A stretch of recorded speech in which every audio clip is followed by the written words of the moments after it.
Hello everyone, and welcome to the Accelerate webinar series hosted by the Daniels College of Business Executive Education Division. I'm Janet Redwine, Assistant Director of Marketing and Communications, and I'll be your host today. Thank you for tuning in to the first webinar of 2022. It's great to be back, but before we kick off a new year, I want to share some exciting results from 2021. When we looked back at surveys from our participants last year, we found that 99% of people found their program to be effective, 98% of people would recommend their program to a friend or colleague, and 97% found the faculty to be effective. We're proud to have this kind of impact, and we are grateful to the many learners who joined a program with us last year. Now, on to the reason we're here today. The Accelerate webinar series is designed to help you accelerate your capacity to deliver results for your organization. Our webinar today will be about 25 minutes long, starting with a brief presentation from our faculty, and then moving to questions and answers at the end. For those of you that tune in month after month, we want you to know that we've decided to pre-record this and future webinars so that we can provide higher quality guests and video. However, you are still welcome and encouraged to ask questions as our faculty are monitoring the Q&A in real time. To ask a question, please use the Q&A icon at the bottom of your screen and feel free to submit a question whenever you'd like. Today, we are so pleased to feature David Worley. It's so great to be here. Thanks for having me, Janet. Absolutely. David is the Executive Director of Executive Education here at Daniels, and he's been a thought leader in the management and leadership space for several years. He has a PhD from the University of Denver and a master's degree in leadership from Bethel University. As leader of executive education, one of the things that David does best is designing programs for adult learners. He really listens to an organization's goals, pain points, and desired outcomes, and then he works collaboratively to create a custom learning and development program to match. David joins us today to share the trends he's seen in the leadership and learning development world over the last year. David, take it away. Thanks so much, Janet. That's such a generous introduction. I'm not deserving of it, but I'll take it. So, as Janet said, we're so grateful for all of you who tune in regularly to watch the Accelerate webinar. We really want to bring value to you. We want this to be a 25-minute investment where you just advance your skills, you advance your knowledge, you advance your professional ability to deliver for your organization. And with that in mind, we wanted to start off the 2022 calendar year by basically reiterating things we heard in 2021. So by way of context, Exec Ed engaged more than 150 organizations last year, and that was both in delivering programs and talking about what their needs were. And so our team is uniquely positioned to kind of aggregate what's happening in the world. So we have clients who are for-profit clients of large publicly traded companies all the way down to small businesses. We have government clients, we have nonprofit clients, we have higher education clients. And what was really interesting to me when I have thought back about what I heard last year is the similarities between the context of all organizations. You would think that there would be really big differences occurring between the orgs, but there really wasn't. There are 4 big ideas that we would like for you to consider in 2022 based on the things we heard last year. The first is that everybody, not surprisingly, is struggling with COVID. But the companies that are thriving are moving from being reactive to COVID to proactive. So you all will remember it was March 2020. Most people in the knowledge economy were sent home in just a matter of weeks or two. In the matter of just over a week, we went from this is a really serious global health threat to everybody's working from home. And in that period, there was a lot of grace given for just pulling your act together in terms of Zoom, in terms of working remotely, in terms of this new world of not being in the office. But really, that time has passed us by. And the organizations who are thriving have figured out how to be proactive with their people, with their meetings, with things like conferences and other major events that they did in the pre-COVID world. I've seen three different categories of companies. There's been companies that have moved to a completely remote setup. These are folks who have said, you know what? The world was already moving this way. We're going to run our business. We're going to run our organization completely remotely. They're selling their office buildings. They are moving to a remote workforce, which actually expands the talent pool that they have access to. In some cases, it lowers their costs, and at least as it appears at the turn of 2022, is a pretty big win for most of them. On the opposite end of the spectrum, I've seen companies and organizations say, hey, we're a residential organization, so we're going to take very aggressive testing. We're going to put a lot of monitoring in place, but we really need people on the ground here.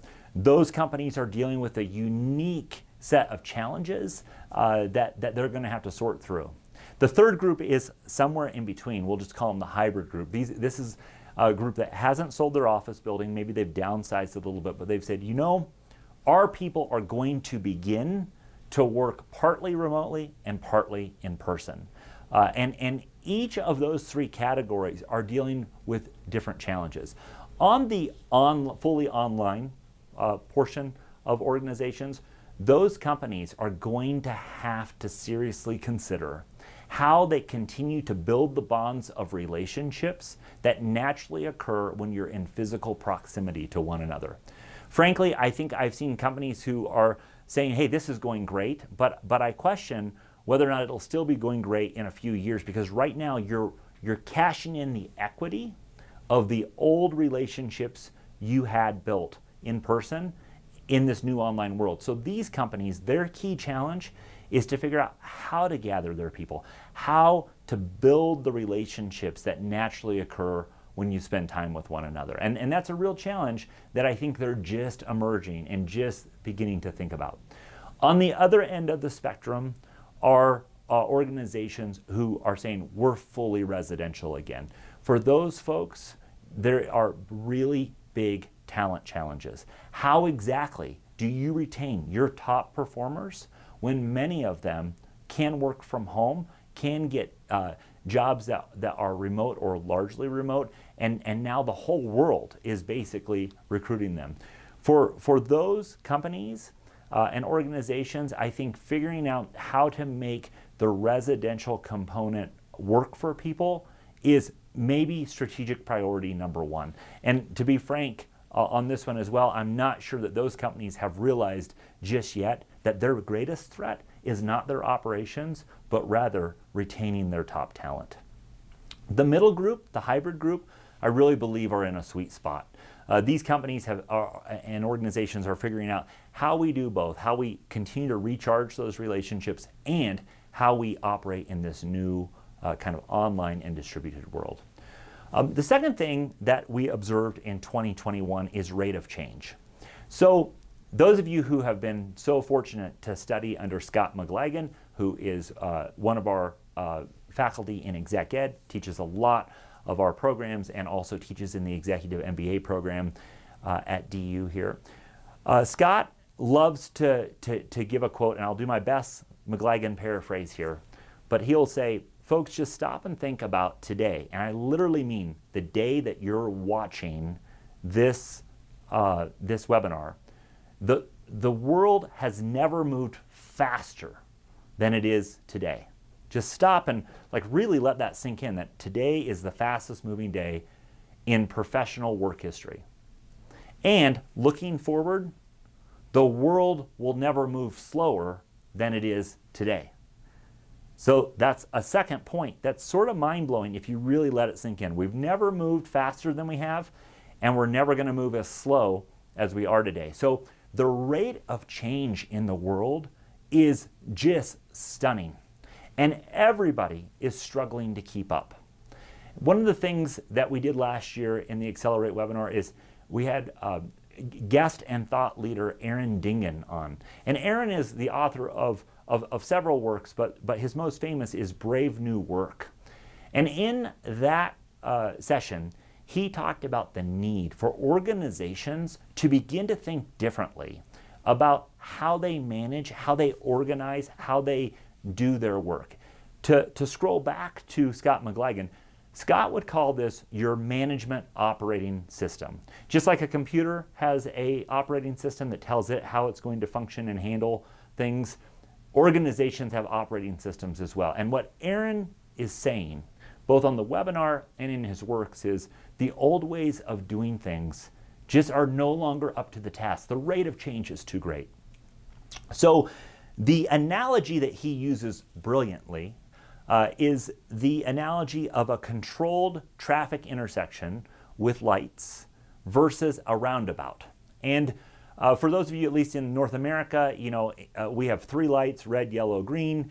Usually a 4-way stop has some turn lanes, and each group is signaled to go or stop in order from a centralized control mechanism, right? In a roundabout, nobody stops moving. At least you usually don't stop moving, but you come into the roundabout, you yield to oncoming traffic, you get into the flow, and you exit the roundabout where you want to. This is a completely different way of controlling traffic, and I'm just beginning to see this emerge more and more in the United States. Now, can you guess which one is more efficient? Can you guess which one moves more traffic? The answer, the roundabout, right? It also is more efficient in terms of energy. It's more efficient in terms of a variety of different kinds of things that we would look at if we were a traffic engineer. Now, here's the thing. The roundabout requires more of the driver. The driver has to make decisions. They have to make assessments on the ground about what's coming at them right now as they go through the roundabout and what's happening as they exit the roundabout. It requires the letting go of central control. It requires us to trust our people more, which has big implications. For one, it requires leaders to hire greater performing people, higher caliber talent. I think talent in our world is even more important in the post-COVID world than it was in the pre. And it also requires the same executive leaders to not expect to make all the decisions, particularly as they affect units on the ground every day. And so rate of change is something that we're all going to have to deal with, and that kind of leads me into the third thing that we observed in Exec Ed this last year, and that is that everybody is overwhelmed. Everybody is overloaded. To put it simply, I don't know a single organization in which a significant portion of the organization does not have double or triple duty, and it is grinding your people down. If you're an executive leader and you're watching this, I just want to say, almost regardless of what your people tell you, they're tired. They are worn out. The natural rate of change that I was just talking about, coupled with the COVID period, is just creating a huge backlog of work to adjust to this new world and do what you would have done if COVID would have never have happened. So I have one really clear affirmative I want to make to executive leaders, and that is you have to say no. For the sake of your people, for the sake of your organizations, your job as a leader and as a strategist is to figure out what we're not doing. What is it that we can cut out of our workflow? What initiatives are not essential in order to free up the space for your people to do the good work on the most strategically critical initiatives? And I get that this is tough. I get that we're transitioning from the pre-COVID world to the post-COVID world, and it's unclear of what it is that we need to do and what it is that we need to cut loose. But that's why you're paid well in your organization. As executive leaders, our job is to figure out what we're not doing and to enable our people to really focus. Now, if you're in the middle of an organization, it's a tough position to be in, especially if the people above you are not saying no, but your job is still to figure out how to vet and insulate your people below you to enable them to do good work by focusing on their initiatives. The research is clear. If you have more than 2 or 3 initiatives, you're not going to succeed at them. I get that lots of executive leaders want to deny that fact, but again and again we see this when we study organizations. So the fourth point that we observed last year is I'm gleeful to say actually has nothing to do with COVID in its existence. So finally, something in our world of 2022 that is not COVID-centric. And that is the new technologies that are on the horizon. There is one way in which this is tied to COVID, and that is I do think that COVID distracted us from really looking at what's on the horizon. We've all just been reacting, and these technologies have continued to move forward. But basically, the key elements of what in a business school we would call fourth industrial revolution technologies, they have moved forward and they are taking over major parts of our markets and our economies. The technologies I'm most referring to here are blockchain and decentralized finance, artificial intelligence, and increasingly complex data strategy and data analytics. There are other fourth industrial revolution technologies as well, like additive manufacturing. It's a great example. Those don't tend to touch our clients as much. So what I want to say on these technologies is that you really need to get your mind around them and around their implications for your particular context. I was talking with a client this last year who is in financial services. A big part of their business is moving money around the world. And I asked them, hey, what are you guys doing about blockchain and cryptocurrencies? And a senior leader at the organization said, oh, we're not worried about blockchain. And I thought to myself, really? You're not worried about blockchain? That company, if it does not wrap its mind around blockchain, crypto, and the new world of money transference, is going to wake up one day and all of a sudden be behind the eight ball, and that may be a fatal mistake. So to repeat the 4 observations we made last year, moving from a reactive to a proactive approach of dealing with the implications of the pandemic, really embracing and changing your management operating system as it relates to the rate of change. Really doing something as a leader to mitigate the initiative overload that your people and organizations are experiencing. And lastly, embracing and engaging these new fourth industrial revolution technologies. These are the things that organizations are facing. And Janet, it's good to have a little bit more of a discussion about this. Absolutely. And David, that was really great. What I really appreciated is the kind of behind the scenes look of what organizations are really facing and how they're dealing with it. So thanks for bringing that to light. Oh, it's my pleasure. Yeah, so much fun. So my first question is kind of having to do with the new technologies, but then also making sure that you're really focused on what is strategically imperative for your organization. Yeah. How can you do both? Yeah, great question. A fantastic question. On one hand, it's really difficult to know what you don't know. And so I would recommend that companies that have the resources, they want to do a flyover. They want to get a sense of what these technologies are and listen for the unique elements to their actual business model. We, not to sound like a shameless plug, but we actually do flyover type activities for folks. We can build a program to cover different technologies quickly and to allow your executive leaders and your teams to understand what these things are and how they might be relevant. Once you've identified the technologies, then you really need to make a significant resource investment in both people and time to really get at integrating these. But you better hurry because the world is moving really, really fast. Awesome. Very helpful. My next question kind of dovetails on that a little bit because you talked about making decisions to embrace new technologies. And then you also talked a little bit about how it shouldn't just be this everything funnels into one place. That place makes the decision and then the decision funnels back down. So what is the best way, do you think, given these trends and given the change of the pace of change in our world, for people to make decisions and who should be involved in those decision-making processes? Yeah, I mean, that is another excellent question. And I think people at home and in organizations, particularly folks in HR, are going to cheer at this comment, and they're right. This is where, in our new world, talent is everything. You have to attract excellent people and you have to retain them. because you need a higher caliber worker at nearly every level in an organization, because you need to hand the ball off to them. You need to trust them to make decisions for their contexts. If you're an organization that has to run everything up the chain for a centralized decision, you're going to face real problems every single year from here on out. You have to change the way you make decisions. You have to really get at giving the decision to the person on the ground, and that person on the ground had better be a high quality, high performer.